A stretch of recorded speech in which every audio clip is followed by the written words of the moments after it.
Class 10th के संस्कृत पाठ दूसरा पढ़ने वाले हैं, जिस पाठ का नाम है पाटलिपुत्र वैभव। इस पाठ में सिर्फ पटना के बारे में ही वर्णन किया गया है और इस पाठ का लक्ष्य है कि आप सभी को पटना के महत्व के बारे में बताया जाए और समझाया जाए। इसमें ये बताया जाता है पाटलिपुत्र वैभव पाठ में कि बिहार राज्य की राजधानी पटना होती है और पटना जो है हर कलाओं में अपने आप में महत्वपूर्ण है।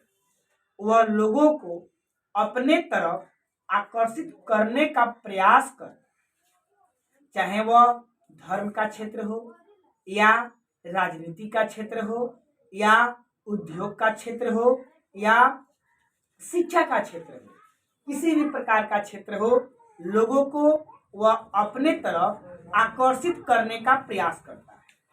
यह पटना शिक्षा का केंद्र है। यहाँ पे विदेशी लोग भी शिक्षा ग्रहण करने के लिए आए हुए थे, जैसे मेगास्थनीज, फयान, हैंसोंग, इत्सेंग जैसे यात्रीगण विदेशी हैं। ये सब विदेश के रहने वाले हैं और ये हमारे भारत देश में आकर के शिक्षा प्राप्त किए हैं। पटना के महत्व का परिचय आज हम आप लोग को बताएंगे। ध्यान से सुनिए मेरे प्यारे बच्चों। कहा जाता है कि पटना जो है गंगा नदी के किनारे अवस्थित है और यह महानगर के रूप में हम लोगों के सामने आई हुई है। दामोदर गुप्त नामक एक कवि हैं जिन्होंने एक काव्य लिखा है। उस काव्य का नाम है कुटमिताख्य। कभी कभी क्वेश्चन में पूछता है आप लोग के, अभी भी आई क्वेश्चन है कि कुटमिताख्य काव्य के लेखक कौन है? तो दामोदर गुप्ता। एक बार नहीं 1000 बार आप लोग को बताए हैं हम दामोदर गुप्ता। अब देखिए ये अपने एक श्लोक के माध्यम से कहते हैं अस्ति महितल तिलकम सरस्वती कुल गृहम महानगरम नामनम पाटलिपुत्र परिभूत पुरानंद स्थानम। पटना जो है सरस्वती के मामले में, शिक्षा के मामले में बहुत महान है। दामोदर गुप्ता जो है इस पटना की तुलना इंद्रलोक से किए हुए हैं और इंद्रलोक से इसकी तुलना करके, पटना की तुलना करके वह कहते हैं कि पटना जो है सरस्वती का कुल घर है। पटना जो है यहाँ पे क्या कहते हैं कि जब गंगा के किनारे ये अवस्थित है तो बुद्ध काल के समय में इसका नाम पाटलीग्राम था पटना का। और महात्मा बुद्ध जो है जिनको भगवान का दर्जा दिया जाता है वह यहाँ पे अनगिनतों बार आए हुए हैं, कई बार आए हुए हैं पटना में। वे पटना में आकर के पटना का भविष्यवाणी किया और कहा कि आने वाले भविष्य में यही पटना जो है महानगर होगा और महानगर तो बन ही जाएगा लेकिन 3 चीजों से घिरा हुआ रहेगा। कितने? 3 चीजों से घिरा हुआ रहेगा। पहला कलह। कलह का मतलब होता है झगड़ा। झगड़ा से, अग्निदाह आग से और जल पुरस्य यानी जल से यह पूरा पटना जो है तीनों चीजों से महानगर हो जाने के बावजूद भी घिरा हुआ रहेगा। ये 3 चीजों से। कहा जाता है कि समय बदलता है तो समय के बदलने के साथ साथ पाटलीग्राम से नाम इसका बदल करके पाटलिपुत्र कर दिया गया। चंद्रगुप्त मौर्य के समय में पटना की नगर व्यवस्था बहुत उत्कृष्ट थी, बहुत उत्तम थी और चंद्रगुप्त मौर्य के शासन काल में ही पटना में यूनान के राजदूत मेगास्थनीज आए हुए थे। अब प्रिय दर्शनीय जो पाटलिपुत्र है वह राजा अशोक के समय में हुई थी। एक राजशेखर हैं, वह भी अपने काव्य में कहते हैं, अपनी रचना में कहते हैं कि पटना ऐसे ही प्रसिद्ध नहीं हुआ है। पटना में बहुत सारे विद्वान पढ़ लिख करके महान हुए हैं, तब जाकर के पटना का नाम प्रसिद्ध हुआ है।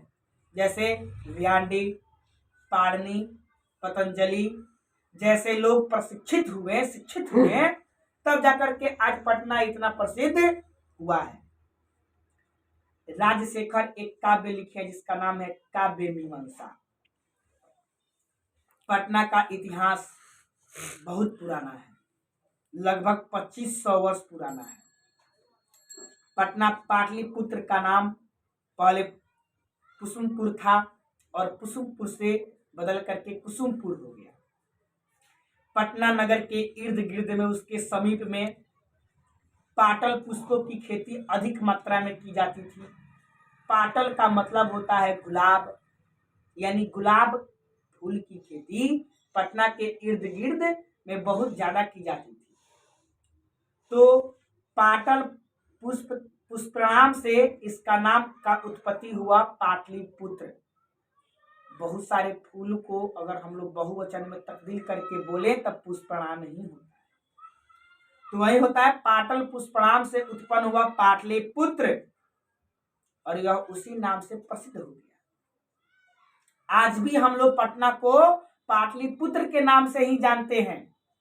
आप स्टेशन वगैरह पे कहीं पे जाइएगा तो पटना कम ही लिखा हुआ मिलेगा, पाटलिपुत्र लिखा हुआ मिलता है।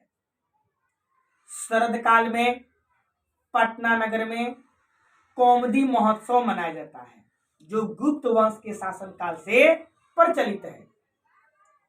और यहाँ के लोग जो है आनंद मग्न होकर के इस पर्व को मनाते हैं। दुर्गा पूजा भी बहुत धूमधाम से मनाया जाता है पटना में। पटना का इतिहास गौरवान्वित है। पटना की एक पालिका देवी है जिनका नाम है पटन देवी, और उन्हीं के नाम पर पटना का नाम रख दिया गया पटना। और आज वहां पे इस पटन देवी की पूजा होती है।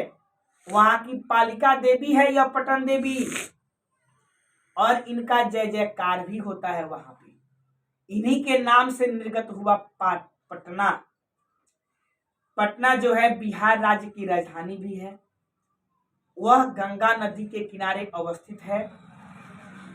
एशिया का सबसे लंबा पुल गांधी सेतु पुल पटना, जो पटना में अवस्थित है। क्वेश्चन पूछता है एशिया का सबसे दीर्घतम पुल कौन सा है, तो वह है पाटलिपुत्र में जो अवस्थित है गांधी सेतु पुल पटना। एशिया का सबसे लंबा पुल है और उस पर रेल यान जो है गुजरती है और सवारियां भी गुजरने लगी। यह जो है पटना, यहाँ पे सचिवालय है, तारामंडल है, जैविक उद्यान है, उच्च न्यायालय है, गोलघर है, और क्या कहते हैं कि मौर्य काल का जो अवशेष अवस्थित होता है वह भी वहां पे मौजूद है। महावीर का मंदिर भी है पटना में।